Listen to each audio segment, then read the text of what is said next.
Welcome. I'm Doug Morgan, and you're listening to Uncommon Sense, where we hunt for the truth in the topics you're not supposed to talk about, Christianity and politics.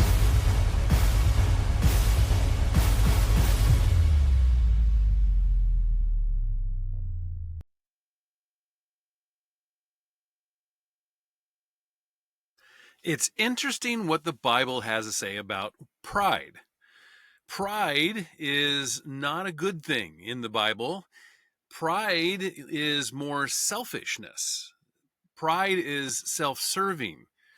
Pride is bad because it oftentimes leads us in areas that we shouldn't go. And it leads us with a confidence that we probably shouldn't have. So it's interesting that the LGBTQIA2 plus whatever group and has claimed a couple things as their own. And they've claimed the word pride, and they've claimed the rainbow. And to my mom's chagrin, my 80-something mom has a birthday in June. They have claimed June as Pride Month. Well, the White House press secretary, Carolyn Leavitt, said on Tuesday that there are, quote, no plans for a Pride Month proclamation. Yeah, asked about any potential presidential proclamations coming down the pipeline during what many on the left celebrate as Pride Month, Leavitt said during a White House press briefing that the administration had no plans, adding that President Donald Trump is proud to be a president for all Americans, regardless of race, religion, and creed. Well, Leavitt made the comments after the Education Department declared June to be Title IX month. We'll talk a little bit more about that in a second. And that's regarding the 53rd anniversary of the legislation that protects Americans from sex-based discrimination in education. Well, the Trump White House is doing a complete 180 from the Biden administration's focus on LGBT issues. While Trump celebrated Pride Month with a tweet in 2019, he never issued a presidential proclamation for the LGBT festivities. Well, President Joe Biden, meanwhile, took the Pride Month celebration to a completely new level, releasing proclamations each year he was in office and hosting LGBT activists and social media personalities at the White House. During a Pride Month party on the White House lawn in 2023, transgender activist named Rose Montoya, a man who identifies as a woman, met with Biden at the party before appearing topless on video with his hands covering his breast implants. The Biden administration later called the act inappropriate and disrespectful, and Montoya apologized. Well, throughout his presidency, Biden pushed radical policies on LGBTQ issues, especially regarding children. And in 2022, Biden signed an executive order to expand adults and children's access to radical gender procedures while condemning Republican-led states for clamping down on those same procedures on minors. In 2024, just a few months before the election, and as public opinion on the issue shifted, the Biden administration came out in opposition to gender surgeries on children. And in his first 4 months in office, Trump has taken a sledgehammer to the most radical part of the LGBT movement, pushing to protect children from life-altering gender procedures and prevent men from competing in women's sports, well, at least on a federal level. Quote, the erasure of sex in language and policy as a coercive impact, not just on women, but on the validity of the entire American system, basing federal policy on truth is critical to scientific inquiry, public safety, morale, and trust in government itself. That's what the White House wrote in Trump's order titled Defending Women from Gender Ideology, Extremism, and Restoring Biological Truth to the Federal Government.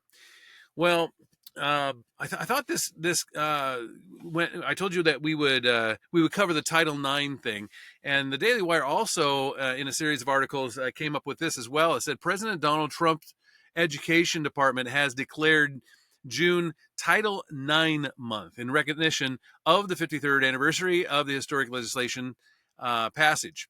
The department will spend June highlighting the Trump administration's actions taken to protect female sports and spaces, as well as reversing the weaponization of Title IX that took place during the previous administration.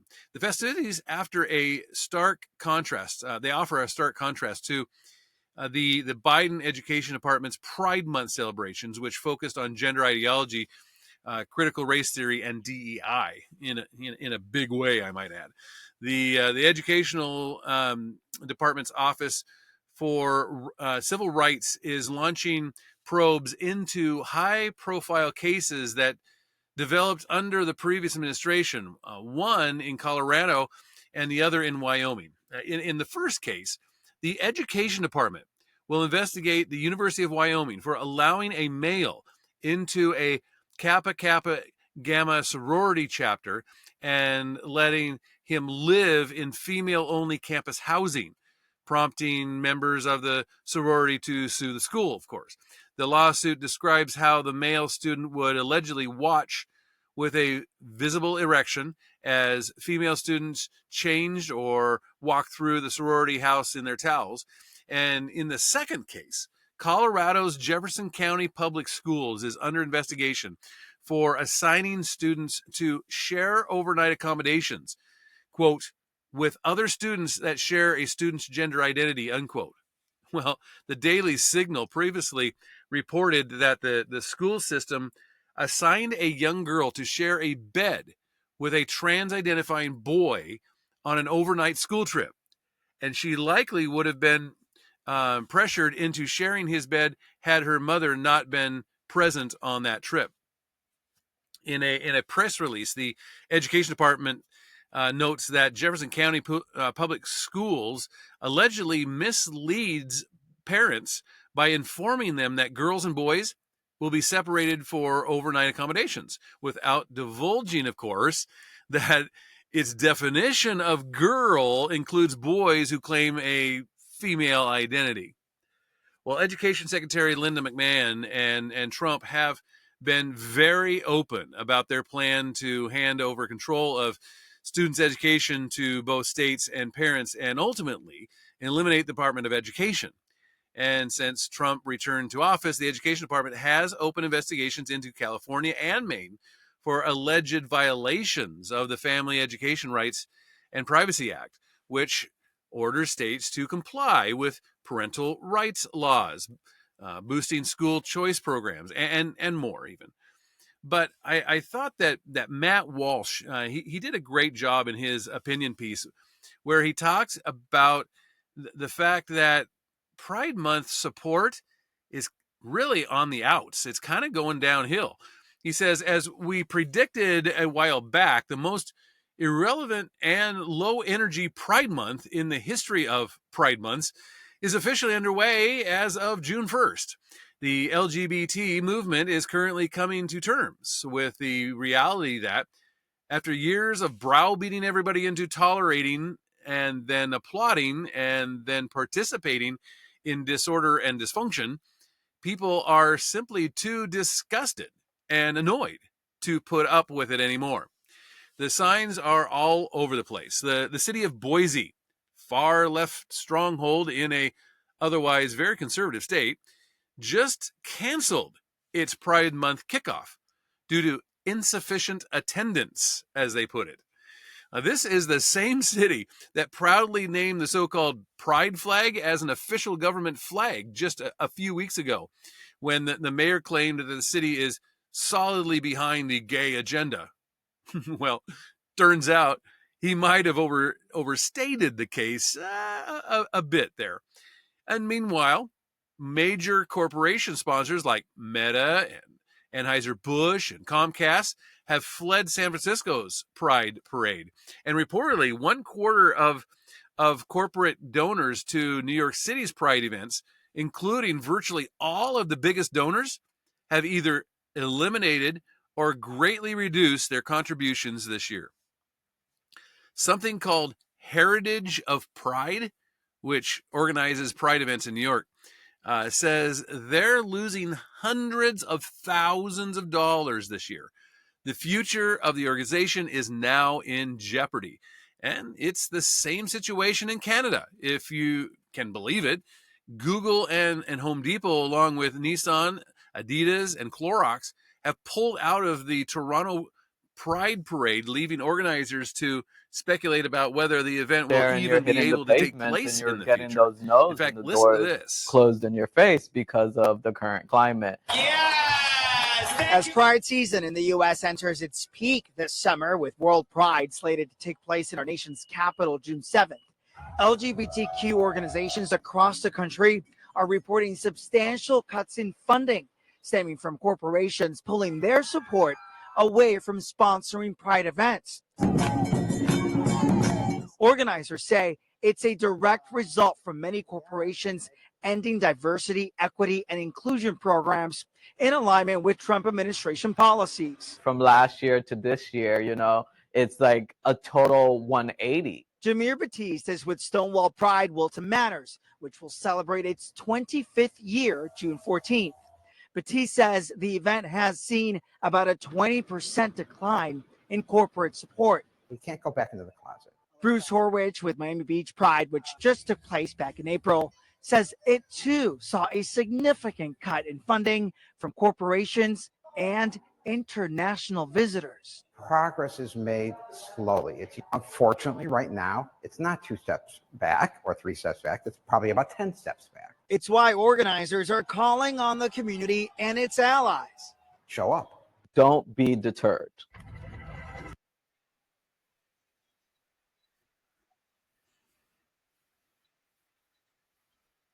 Yeah, so they'll blame the Trump administration for cutting funding. They'll demand that the community send them more money, but under no circumstances will they change their behavior, right? Well, they won't stop twerking in front of children or engaging in sex acts in public or glorifying the chemical castration of children. They won't do any of that because they're fundamentally narcissistic. And that's what the whole movement is really about, which is why it's called Pride in the first place. But millions of Americans are very aware of what the so-called LGBT Pride movement actually stands for at this point. And that's why if you walk into your local department store, you'll probably see similar indications that the downfall of Pride is upon us. A woman named Caitlin Francis just uploaded 2 photos showing a side-by-side comparison of a Southern California Target store. One has rainbow stuff everywhere, and then the other has USA clothing and flags. Well, the image of the rainbow stuff is from June 1st of last year, and the image of the USA stuff is from June 1st of this year. It's the exact same spot in the store, but entirely different. They've replaced the LGBT colors and the shirts saying trans people will always exist with clothing that reasonable people would actually wear. They've got American flag shirts instead of LGBT propaganda now. It's almost as if Target, like every other corporation, has realized that normal people vastly outnumber the far left activists they've been pandering to. Indeed, with each passing year, Americans are increasingly aware of what the LGBT agenda actually is and what it entails. They're realizing that all of the promises of the so-called gay rights movement have actually been fraudulent all along. The facade is crumbling, and it's crumbling very quickly. In fact, if you look at a Gallup poll, support among Republicans for gay marriage has plummeted in the last 3 years, according to a new Gallup poll. Gallup's poll released on Thursday of last week found 41% of GOP voters support gay marriage, as opposed to 55% in 2021 and 2022. A whopping 88% of Democrats approved of gay marriage in the new poll. And the 47-point gap between the two parties is the largest since Gallup first asked the question in 1996. 76% of independents approved of gay marriage. And in 1996, 16% of Republicans approved. 33 of Democrats and 32 of independents agreed. So quite the shift there, and it's creating a big chasm, isn't it?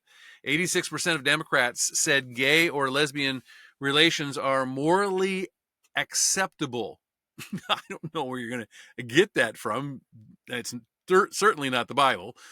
But 38% of Republicans agreed. But that is a drop from 2022, when 56% of Republicans agreed. So among those who attend religious services at least once a week, 33% said same-sex marriage was morally acceptable, and 24% said gay lesbian relations were socially acceptable. A Gallup polling between 2020 and 2023 found that more Republicans attended weekly religious services than Democrats by 15 percentage points.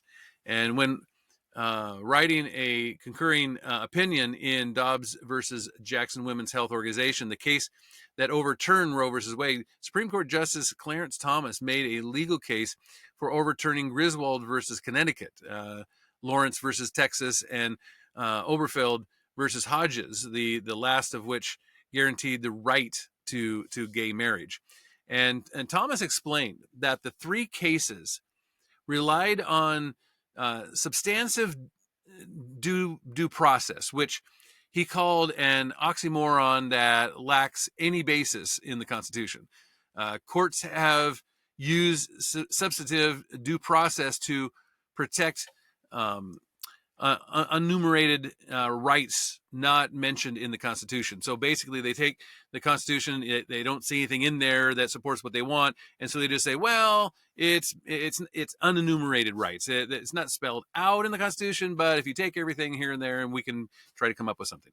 Well, the right to privacy and the right to gay marriage have been reorganized under substantive due process. And this is the quote. It says, quote, on the due process clause, Justice Thomas has long argued, consistent with much academic commentary, that insofar as the 14th Amendment incorporates innumerable rights against the states and protects innumerable rights, this work is done by the privileges and immunity clause and not the due process clause.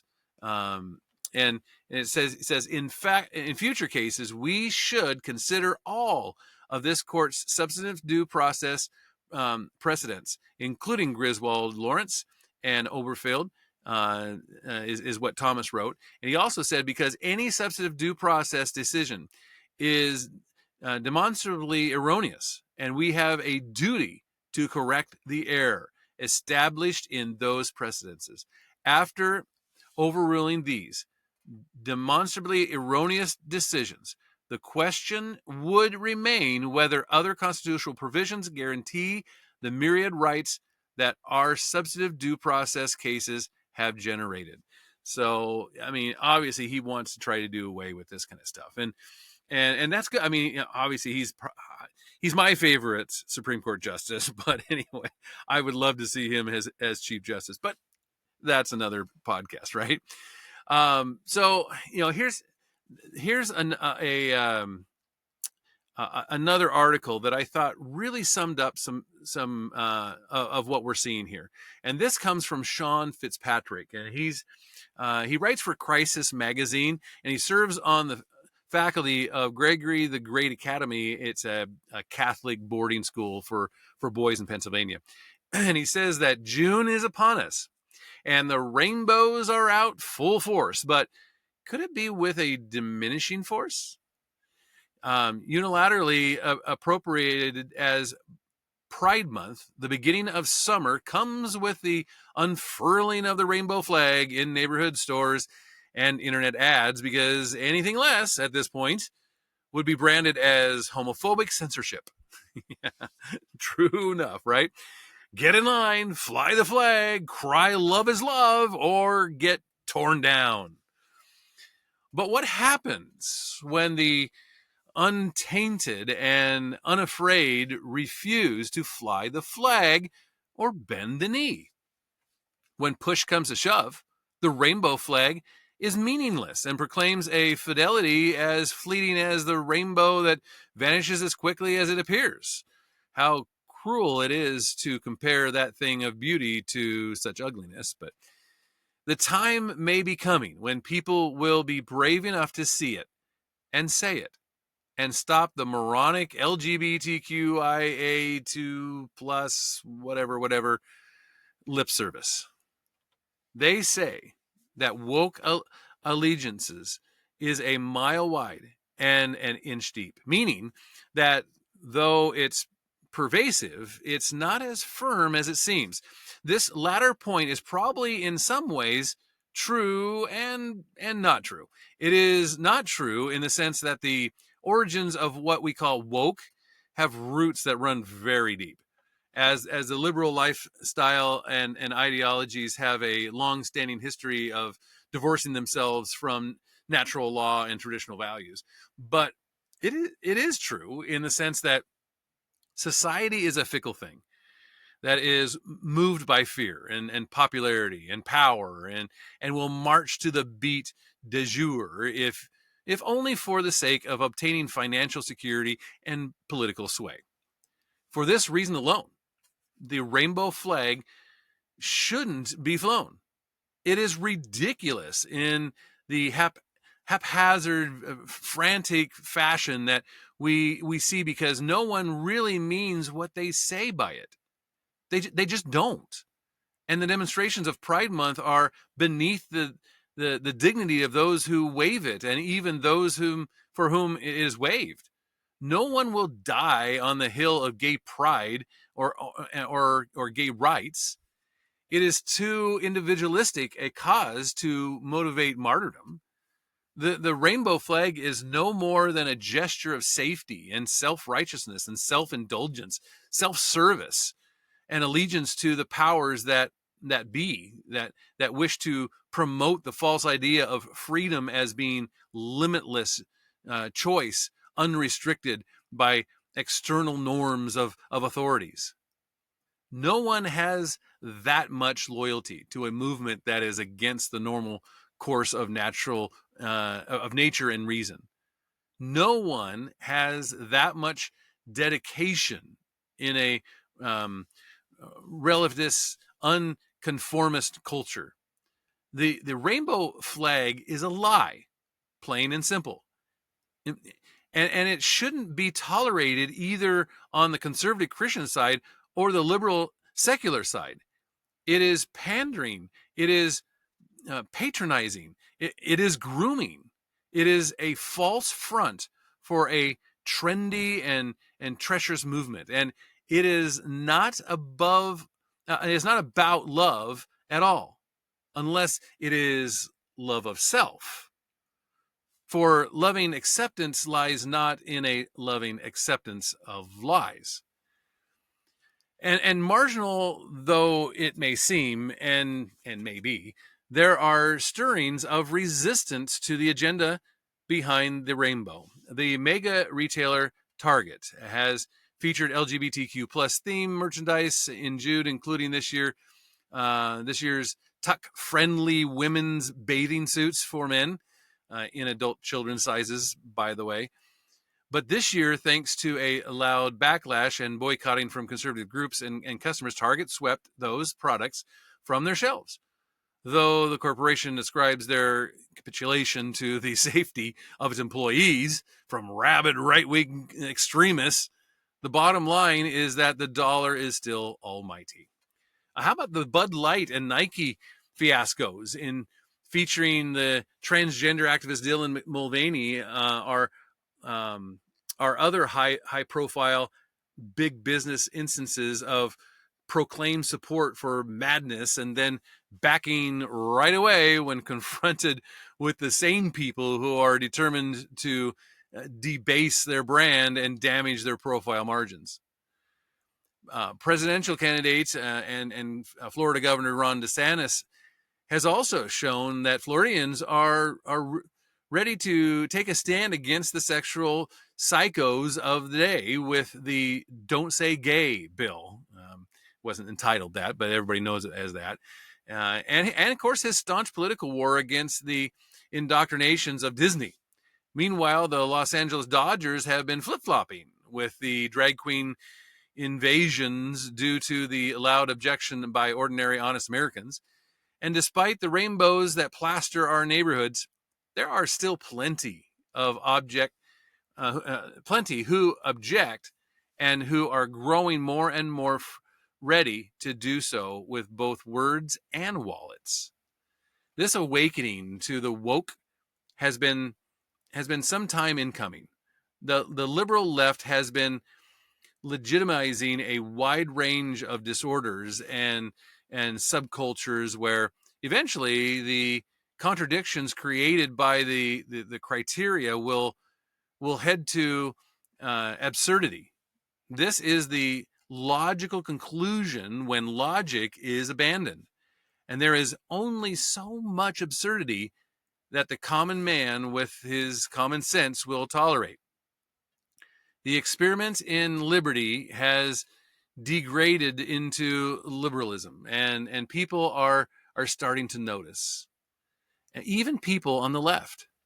Speaking on the ongoing crisis of sexuality, Jordan Peterson has pointed out that it has only been a handful of decades since the dawn of reliable birth control, and the effects have not had enough time to fully manifest the results of this dramatic society change. But while we may not yet have clear answers, we certainly do have clear questions in the broken families, scarred children, and unfulfilled youth, such as whether the proposed freedoms of love being love is actually healthy or even human. And love is far more complicated than the sexual revolution gave it credit for. The current state of unbridled sexual affairs is the result of years of sexual permissiveness and promiscuity.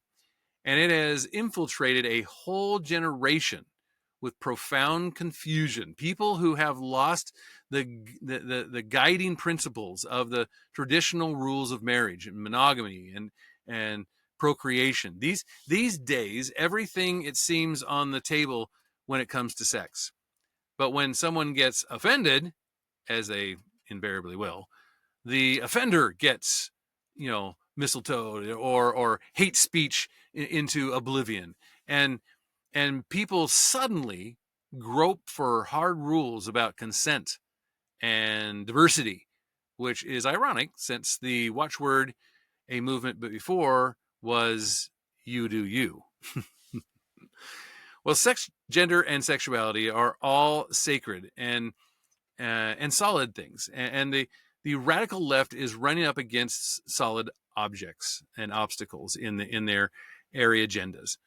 They assure us that all sexual preference is acceptable, that all imaginable forms of sexual expression are permissible and to be celebrated without consequences, except when it makes people upset.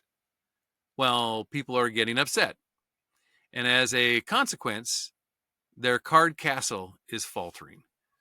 The age-old sexual anathema are reasserting themselves, arising from the liberal left as well as from the conservative right.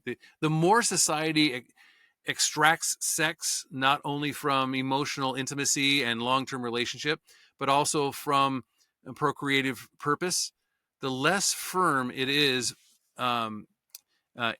Less firm is its false foundation. We have to relearn and reclaim the proprieties of sex. The rainbow flag is a reminder of that, and of how far we have descended into sexual freefall. He says Catholics should take a stand, therefore, a vocal yet charitable stand against the rainbow flag. Lodge well-worded complaints, write petitions, change your shopping habits, even if just for the month of June. Pray in public, adopt slogans of peaceful defiance. We have the numbers, and we should act in that confidence, even if we don't perceive our army. And if not that, we should act in confidence that the rainbow actually intended to bestow, the confidence that God will not relinquish us in the face of cultural collapse. And he will not. Love is love, I suppose, but that's not saying anything. It is saying something, however, that God is love. But the rainbow that flaps in doorways and arches over clothing and flashes on screens in our day and age is a warning instead of an assurance. As the old song goes, God gave Noah the rainbow sign, no more water, but fire next time. I would love to hear from you on this. I would love to see what you think when it comes to Pride Month and what it's all about and how it even relates to you. If you're a Christian, if you're a person of faith, if you're a Bible believing individual, I would, and even if you're not, I would love to hear your perspective on this and see, is this something that's actually starting to crumble? And it looks like it may be. And I would love to hear your thoughts on it. Of course, you can always do that. And in fact, we're on YouTube now as of the first of the year. We've been on YouTube and would love to have you go there, subscribe and like us and even share. And thank you for listening. This podcast is a production of Morganite Communications.